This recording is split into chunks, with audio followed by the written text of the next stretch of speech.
Voot FM. The night comes alive. বিশ্বাস করা না করাটা আপনার ব্যাপার।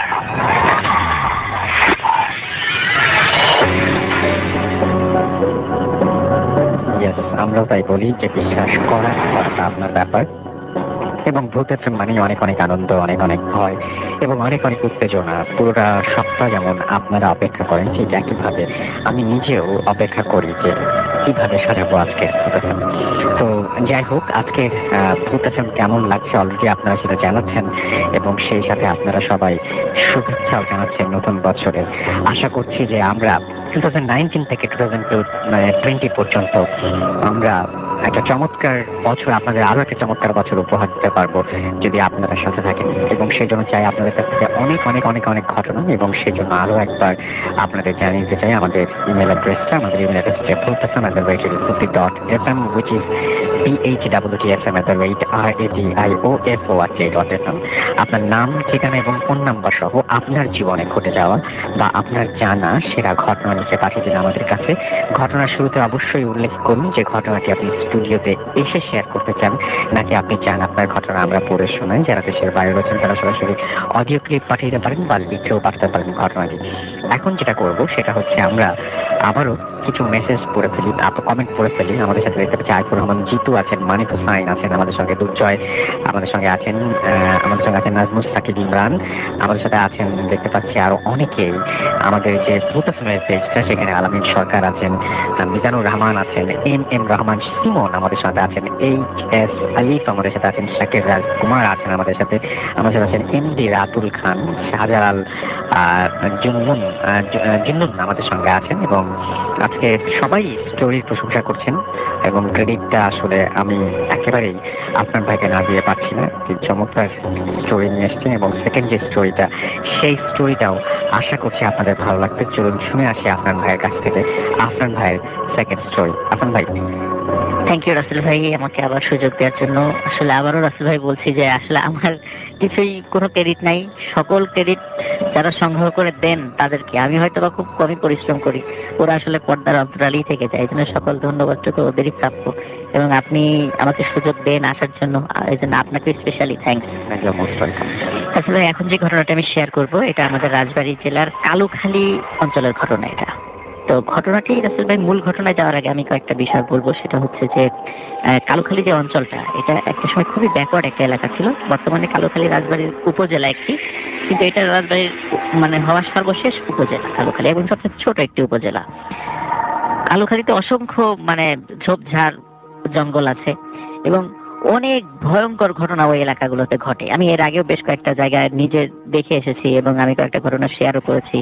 স্পেশালি রাসেল ভাই কালুখালীর ওই রুটটাতে যারা স্পেশালি ওই যে এসে যান কুষ্টিয়া বা দর্শনের ওদিকে যারা গাড়ি চালান রাতের বেলা বা মানে ট্রাক, স্পেশালি ট্রাক চালক যারা, তো ওনারা প্রায়শই কিন্তু অনেক ভয়ঙ্কর ভয়ঙ্কর মানে ঘটনার সম্মুখীন হন। যেমন ট্রাক নিয়ে যাচ্ছে, হঠাৎ করে দেখা যাচ্ছে যে বিশাল একটা মাথা রাস্তার মাঝখানে, মানে চুল ছড়ানো, মাথার মাঝখানে সিঁদুর, এরকম মানে অনেক ভয়ঙ্কর ঘটনা প্রতিনিয়ত ঘটে।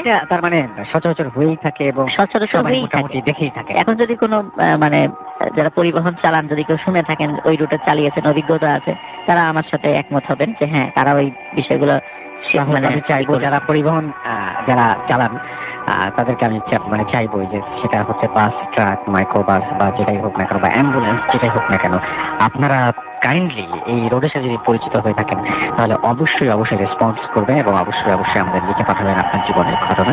আমরা সেটা ইনশাল্লাহ পড়ে শোনাবো, আপনি সরাসরি অডিও ক্লিপ করেও পাঠাতে পারেন। তো আমরা চলে যাই আবার আপনার ভাইয়ের কাছে। আসলে ভাই এই ঘটনাটির এলাকাটা কালুখালী, বাট গ্রামের নামটা হলো হরিণধারা। আচ্ছা। তো হরিণধারা গ্রামে মানে ওখানে একজন আমরা যেটাকে বলি গাছি, যেমন ওই আপনার শীতকালে খেজুর গাছ থেকে রস সংগ্রহ করে, রস সংগ্রহ করে সেটা সেই রসটা আবার জাল দিয়ে সেটা গুড় বানান, সেগুলো আবার বাজারে বিক্রি করেন। আবার এই সিজনটা শেষ হয়ে গেলে তারা আবার কৃষি কাজ করেন। দেখা যাচ্ছে নির্দিষ্ট একটা সময় তারা এই গাছ থেকে রস সংগ্রহ করেন। আমরা তাদেরকে স্থানীয় ভাষা আর কি গাছি বলি আর কি। তো সবুর মিয়া নামক একজন গাছির ঘটনা আমি এখন শেয়ার করবো। ঘটনাটি আসলে অনেক আগের 60-এর দশকের ঘটনা, এক্সাক্ট সনটা বলতে পারবো না, তবে আমি যতটুকু শুনেছি মানে এই 63, 65, 66 এরকম সালের, এই জন্য আমি বললাম যে 60-এর দশকের ঘটনা এটি, অনেক আগে, অনেক আগের ঘটনা এটা। তো ঘটনাটি ওনার সঙ্গে ঘটেছিল। উনি যেহেতু গাছে ছিলেন, যে কাজটা করতেন, ওনার নিজস্ব ওরকম কোনো সহায় সম্পত্তি ছিল না, খুব দরিদ্র মানুষ ছিলেন উনি। তো যাদের খেজুর গাছগুলো রয়েছে, তো এই খেজুর গাছগুলো থেকে রস সংগ্রহ করার দায়িত্বটা ওনার উপরে পড়তো, এবং রস সংগ্রহ করার পরে অর্ধেকটা উনি ওনার জন্য রেখে দিতেন এবং বাকি অর্ধেকটা মালিককে দিয়ে দিতেন। আচ্ছা। এবং ওনার জন্য যতটুকু হয় সেগুলো এক জায়গা করে অনেক রসই হতো, সেগুলো জাল দিয়ে গুড় তৈরি করে আবার বাজারে বিক্রি করতেন। এটা ছিল তার পেশা। আচ্ছা, এইভাবে তিনি তার জীবন, এইভাবে উনি জীবন চালাতেন। যখন এই সিজনটা শেষ হয়ে যেত তখন উনি বিভিন্ন জায়গায়, আমরা স্থানীয় ভাষায় কামলা বলি আর কি, ডে লেবার আর কি, ডে লেবার হিসাবে বিভিন্ন জায়গায় উনি কৃষি কাজ করতেন। এটাই ছিল তার মানে পেশা। এখন আসলে ভাই উনি মানে রেগুলার যে কাজটা করতেন সেগুলো করছিলেন। হঠাৎ করে ওই হরিণধারা গ্রামের কাছে একটি শ্মশান রয়েছে। ওই শ্মশানের কাছে, মানে শ্মশানের এলাকার মধ্যে না, কিন্তু পাশে একজন মালিকের অনেকগুলো খেজুর গাছ রয়েছে, তো প্রায় 15-20টা খেজুর গাছ। আচ্ছা। তো উনাকে বলেন যে খেজুর গাছগুলো মানে করে প্রসেসিং করে এখান থেকে রস সংগ্রহ করতে। তো উনিও সেটা রাজি হয়ে যান, কারণ সেটা তার আয়ত্তের মধ্যেই ছিল এবং সাধ্যের মধ্যেই ছিল, সেটা খুব বেশি দূরেও ছিল না। আর 15-20টা খেজুর গাছের মানে দায়িত্ব অনেক বিষয়, তার জন্য অনেক বড়, অনেক বড় কিছু। তো উনি রাসেল ভাই সেই গাছগুলো প্রসেসিং করে একটা নির্দিষ্ট প্রক্রিয়ার মাধ্যম দিয়ে সেটা মানে রস নেওয়ার উপযোগী করতে হয়। তো উনি সেগুলো করে মানে হাঁড়িগুলো লাগিয়ে রাখেন। আসলে 1-2 দিন খুব ভালো যাচ্ছিল, খুব ভালো রস হয় ওখান থেকে, খুব মিষ্টি রস। কিন্তু 4-5 দিন যাওয়ার পর উনি একদিন গেছেন রস সংগ্রহ করতে ভোরবেলা, দেখে একটা হাঁড়িতেও রস নেই। তো তখন উনি সন্দেহ করেছেন গ্রামে এরকম দুষ্টু ছেলেপেলে থাকে যারা এরকম রাতের বেলা হাঁড়ি থেকে রস চুরি করে খায়, হয়তো বা এরকম কিছু হতে পারে, এটা নিশ্চয়ই চোরের কাজ। তো উনি দেখেন যে প্রায় প্রতিদিনই ওই ঠিক শ্মশানের ধারের ওই 15-20টা খেজুর গাছে রস নাই। আচ্ছা। তখন উনি আবার পরীক্ষা করে দেখেন যে আসলে কি রস পড়েছে রাতের বেলা। যখন উনি পরীক্ষা নিরীক্ষা করে দেখেন হ্যাঁ রস রাতের বেলা পড়েছে, সেই প্রমাণও আছে, কিন্তু হাড়ির মধ্যে কোনো রস নেই। এটা উনি যখন এরকম দেখছিলেন প্রতিনিয়ত রস চুরি হয়ে যাচ্ছে, তখন উনি এদিকে কিন্তু রাসেল ভাই ওই গাছের যিনি মালিক উনি তো এই কথা শুনবেন না, উনি কিন্তু প্রতিদিন ওই অর্ধেক রস বুঝে নেবেন তার কাছ থেকে, স্বাভাবিক। এখন উনি কিন্তু মালিক কোনোভাবে মানতেছে না। মালিক শেষে বললো যে ঠিক আছে তাহলে তুমি পাহারা লাগাও, দায়িত্ব তোমার, তোমাকে দায়িত্ব দিয়েছে, দায়িত্ব তোমার। তখন উনি রাসেল ভাই চিন্তা করলেন যে পাহারা কাকে লাগাবেন, তাকে আবার অতিরিক্ত টাকা দিতে হবে। উনি নিজে চিন্তা করলেন আমি নিজেই পাহারা দেব, নিজেই পাহারা দেওয়ার মানে চিন্তা করলেন রাসেল ভাই। উনি রাতের বেলা হাতে একটা বড় লাঠি নিয়ে, উনি হাতে একটা হারিকেন এবং বড় একটা লাঠি নিয়ে উনি পাহারা দেওয়া শুরু করলেন। এখন প্রথম দিন পাহারা দিয়েছে ভালো, কিন্তু ভোরে দেখে ঠিক একই অবস্থা রাসেল ভাই। আচ্ছা, হাড়িতে রস নেই। উনি চিন্তা করলেন যে নিশ্চয়ই সে যখন এই মাথা থেকে ওই মাথা গিয়েছে হাঁটতে হাঁটতে, তখনই মানে কেউ রস খেয়ে নিয়েছে বা রস পেরে নিয়ে চলে গেছে, অন্য হাড়িতে ঢেলে নিয়ে চলে গেছে। উনি এটা মনে করেছেন যে না, আরো ভালো করে পাহারা দিতে হবে। আচ্ছা। পরের দিন রাসেল ভাই পাহারা দিলে একই অবস্থা, উনি পাহারা দেওয়ার পরেও রস নাই হাড়িতে। আচ্ছা। তৃতীয় দিন রাসেল ভাই যখন পাহারা দিচ্ছিলেন, তখন হঠাৎ ওই দিন আবার চাঁদের আলো ছিল, তখন ওনার মনে হলো যে গাছ বেয়ে একটা কালো ছায়া উঠে যাচ্ছে উপরের দিকে। আচ্ছা। তখন উনি চিন্তা করলেন যে হ্যাঁ এইবার আজকে চোর পেয়েছি, আজকে এটাকে ধরতে হবে। তখন উনি দৌড়ে ওই গাছের নিচে চলে গেলেন। গাছের নিচে চলে দেখেন যে ঠিক উনি যেটা আবছা একটা ছায়া হাড়ির থেকে রস খাচ্ছে। এবং উনি নিচ থেকে বললেন যে এই বেটা চোর নিচে নেমে আয়, মানে যেভাবে আর কি বলার দরকার আর কি। তখন উনি তাকে বলছিলেন, উনি খেয়াল করলেন যে এই কথাটা বলার পরে ওই আবছা ছায়াটা এক লাফ দিয়ে প্রায় 15-20 হাত দূরের আরেকটা গাছের মাথায় চলে গেল। আচ্ছা। তখন উনি আবার কিন্তু এটা দেখে ভয় পান নাই, কি এই কারণে ভয় পান নাই, উনি জানতেন যে গ্রামাঞ্চলে অনেকে ব্ল্যাক ম্যাজিক করে খুব দ্রুত গাছে উঠতে পারে, এক গাছ থেকে নামতে পারে, এক গাছ থেকে আরেক গাছে যেতে পারে। উনি মনে করেছেন কোন দুষ্টু প্রকৃতির লোক ব্ল্যাক ম্যাজিক জানে, এই কারণে এই খুব সহজেই এই রস চুরি করে চলে যেতে পারছে এবং এক গাছ থেকে আরেক গাছে লাভ, উনি কোনো মানুষই মনে করেছেন। তো উনি যখনই যে গাছের কাছে যান দেখে যে সেই জিনিসটা লাভ দিয়ে আরেকটা গাছে চলে যায়। তো এইভাবে রাসেল ভাই প্রায় 7-8টা গাছ উনি এরকম তাকে যখন তাড়া করলেন ওই জিনিসটাকে, তখন এক সময় দেখা গেল ওই জিনিসটা আর পালাচ্ছে না, সে আস্তে আস্তে নেমে আসছে। নেমে আসার পর রাসেল ভাই এমনিতে তার মেজাজটা খুব গরম ছিল যে এরকম রস চুরি করে খেয়ে যায়, উনি কোনো ধরনের কোনো মানে চিন্তা ভাবনা ছাড়াই ওনার হাতের লাঠি দিয়ে মানে খুব জোরে একটা বাড়ি মারেন আচ্ছা। ওই জিনিসটাকে। বাড়ি মারার পরপরই যখন ওই জিনিসটা পড়ে যায়, তখন পড়ার পরে উনি ওই জিনিসের চেহারাটা দেখতে পান রাসেল ভাই। চেহারাটা যেটা দেখেন সেটা হলো ওটার বডিটা শিম্পাঞ্জির বডির মতো, এবং মাথাটা মানে মুখটা চোখা, মানে লম্বা হয়ে গেছে মুখটা। আচ্ছা। মানে অদ্ভুত চেহারার একজন লোক আর কি। তো আরেকটা বিষয় হলো রাসেল ভাই, যখন লাঠি দিয়ে বাড়ি দিয়েছে তখন ওই জিনিসটা, ওই জন্তুর মতো ওই জিনিসটা ঠিক মানে অর্ধেক মানুষ অর্ধেক জন্তুর মতো জিনিসটা মানে চি চি শব্দ করে, মানে চি চি চি শব্দ করে মানে দ্রুত মাঠের ভিতরে চলে গেল। এরপরে উনি আর কিছু দেখেন নাই। তো রাসেল ভাই চিন্তা করলেন যে এটাই হলো চোর, কিন্তু এরকম চেহারা কেন? তখন রাসেল ভাই উনি চিন্তা করলেন এটা হয়তো বা দুষ্টু জিন টিন হবে, এরকম কিছু চিন্তা করেছেন আর কি। তো যাই উনি আর কিছু চিন্তা করে মনে করেন যে আপদ বিদায় হয়েছে, ভালো হয়েছে। তো ওই দিন রাসেল ভাই মোটামুটি কয়েকটা গাছের রস উনি পেয়েছিলেন পরবর্তীতে। তো উনিও খুশি, যাক অন্তত ধরা গেছে। উনি মালিককে বলেন এই ব্যাপার। রাসেল ভাই ওনার আবার মানে মেয়ের যে একটা নাতি ছিল, মানে মেয়ের ঘরে ছেলে ছিল, তার আকিকার একটা অনুষ্ঠান ছিল। তো ওই সবুর মিয়া ওই আকিকার অনুষ্ঠানটা পাশের গ্রামে ওনার মেয়েকে বিয়ে দিয়েছিলেন। তো ওনার ওই আকিকার অনুষ্ঠানে অ্যাটেন্ড করার কথা ছিল পরের দিন। তো উনি আকিকার অনুষ্ঠানে যখন অ্যাটেন্ড করলেন, অ্যাটেন্ড করার পরে যখন ওনার নাতিটা, ওনার বলে যে আমার নাতিটা কোথায়, সামনে নিয়ে আসো। যখন ওনার নাতিকে সামনে নিয়ে আসা হয়েছে রাসেল ভাই, তখন ওনার নাতিটা প্রচন্ড জোরে চিৎকার দিয়ে মাটিতে পড়ে গেছে ওনার নানাকে দেখে। আচ্ছা। এবং মাটিতে ছটফট শুরু করে দিয়েছে, কোনো কথা না বলে ছটফট শুরু করেছে। এবং সবার চোখের সামনে রাসেল ভাই মানে ওই ছোট বাচ্চার শরীরটা মনে হচ্ছে যে মোটা হয়ে যাচ্ছে, এবং আস্তে এবং ওর মুখটা আস্তে আস্তে লম্বা হয়ে যাচ্ছে। মানে ঠিক যেমন উনি রাতের বেলা যে প্রাণীটা দেখেছিলেন ঠিক অমনটা হয়ে যাচ্ছে। এই দৃশ্যটা দেখার পরে সবাই ভয় পেয়ে দৌড়ে চলে যায়। সবাই বলে যে ওকে জিনে ধরেছে, কেউ বলে যে এটা রাক্ষস হয়ে গেছে, এরকম মানে গ্রামের অনেক কুসংস্কার, সবাই এরকম খুব ভয় পেয়ে ছোটাছুটি শুরু করে দেয়। এবং কিছুক্ষণের মধ্যে রাসেল ভাই বাচ্চাটা মারা যায় ছটফট করতে করতে। এবং মারা যাওয়ার আবার কিছুক্ষণ পরে আস্তে আস্তে সে আবার আগের স্বাভাবিক চেহারায় ফিরে আসে। তো বাড়িতে শোকের মানে আনন্দের উৎসবটা একদম শোকে পরিণত হয়। কিন্তু সবাই বিভিন্নভাবে অনেক কুসংস্কারমূলক কথা বললেও আসলে রাসেল ভাই সবুর মিয়া বুঝতে পেরেছিলেন আসলে ঘটনাটা কি হচ্ছে।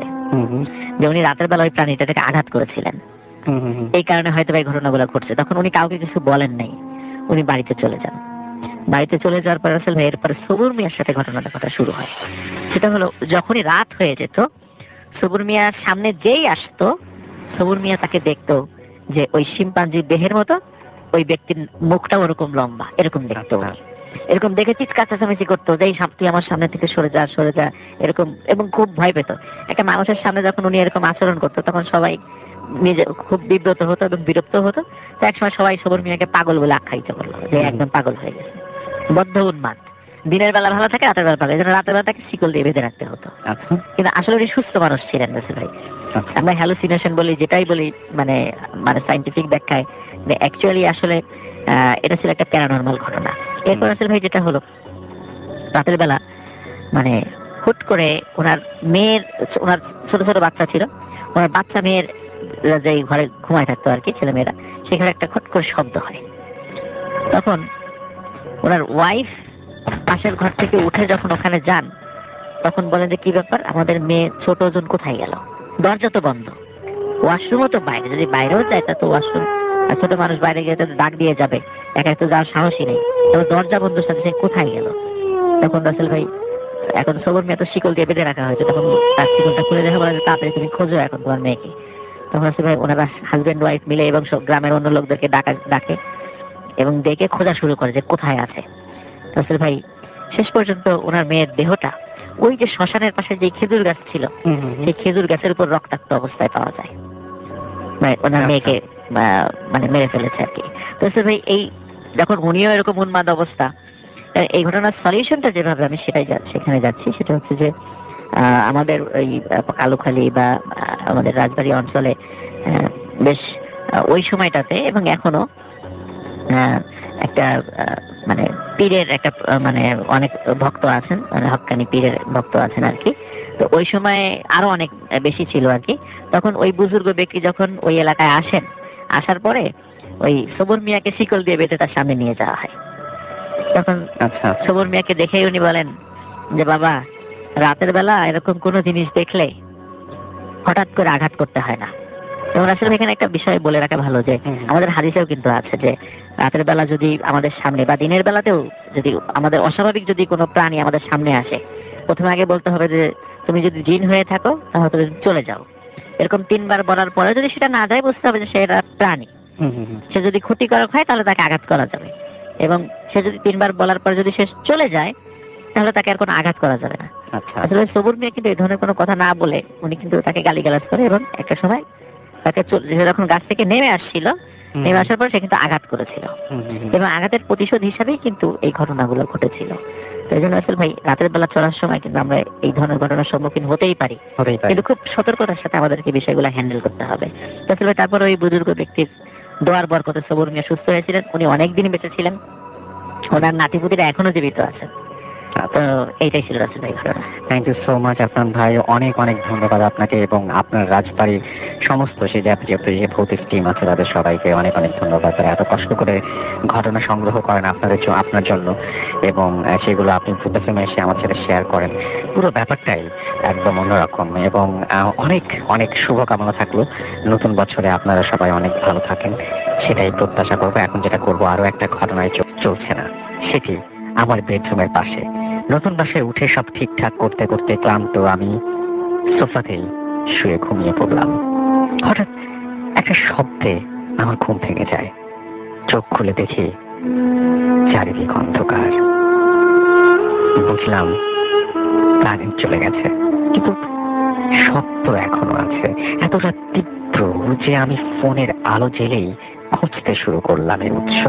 কেউ চাপা স্বরে গোঙালে যেমন আওয়াজ হয়, আওয়াজটা অনেকটা সেরকম। অন্ধকার হাতড়ে হাতড়ে আমার বেডরুমে উঠলাম। রুমের এক প্রান্তে কেউ একজন দাঁড়িয়ে আছে। ভাবলাম আমার ভাই। বললাম, কি রে, তুই এই অন্ধকারে কি করছিস? ও কোনো উত্তর দিল না। আমি ওর কাছে যাব, তখনই ডোরবেলের শব্দ পেয়ে আমি মেইন ডোর খুলতে চলে গেলাম। দেখি আমার হাজব্যান্ড এসেছে। এরপর চার্জার লাইট নিয়ে আমি আমার রুমে যাই, দেখি কেউ নেই। আমার হাজব্যান্ড আর আমার ভাই রিয়াদের সাথে অন্য রুমে কথা বলছে শুনতে পেলাম। ভাবলাম আমি দরজা খোলার ফাঁকে রিয়াদ অন্য রুমে চলে গেছে, কিন্তু তাহলে তো আমার সামনে থেকেই যেতে হতো। যাই হোক, আমি কিছু না ভেবে মুকিতকে বাইরে থেকে খাবার নিয়ে এসেছে তা আমরা 3 জন খেয়ে ঘুমোতে গেলাম যার যার রুমে। সকালে উঠে দেখলাম কিচেনে গত রাতের মুরগির মাংসের সব হাড়গুলো ছড়িয়ে ছিটিয়ে আছে। আমি দেখে অবাক হলাম, কারণ 5 তলায় থাকি, এখানে কোনো বিড়াল সাধারণত আসবে না। আমি কাউকে কিছু বললাম না। আসলে ঘটনা ঘটলো সেদিন সন্ধ্যায়। আমি কিচেনে রান্না করছিলাম, ঠিক তখন একটি কান্নার আওয়াজ পেলাম। আমার বেডরুমের দিকে যাই, গিয়ে দেখি পর্দার অর্ধ নির্মাণরত বিল্ডিং এর 6 তলায় মুকিত সারা রাত জেগে থাকে। আমি নাকি কিছুক্ষণ পর পর গোঙাচ্ছিলাম। সকালে আমার ঘুম ভাঙার পর এলাকার হুজুরকে আনা হয়, তিনি আমাকে পানি পড়ে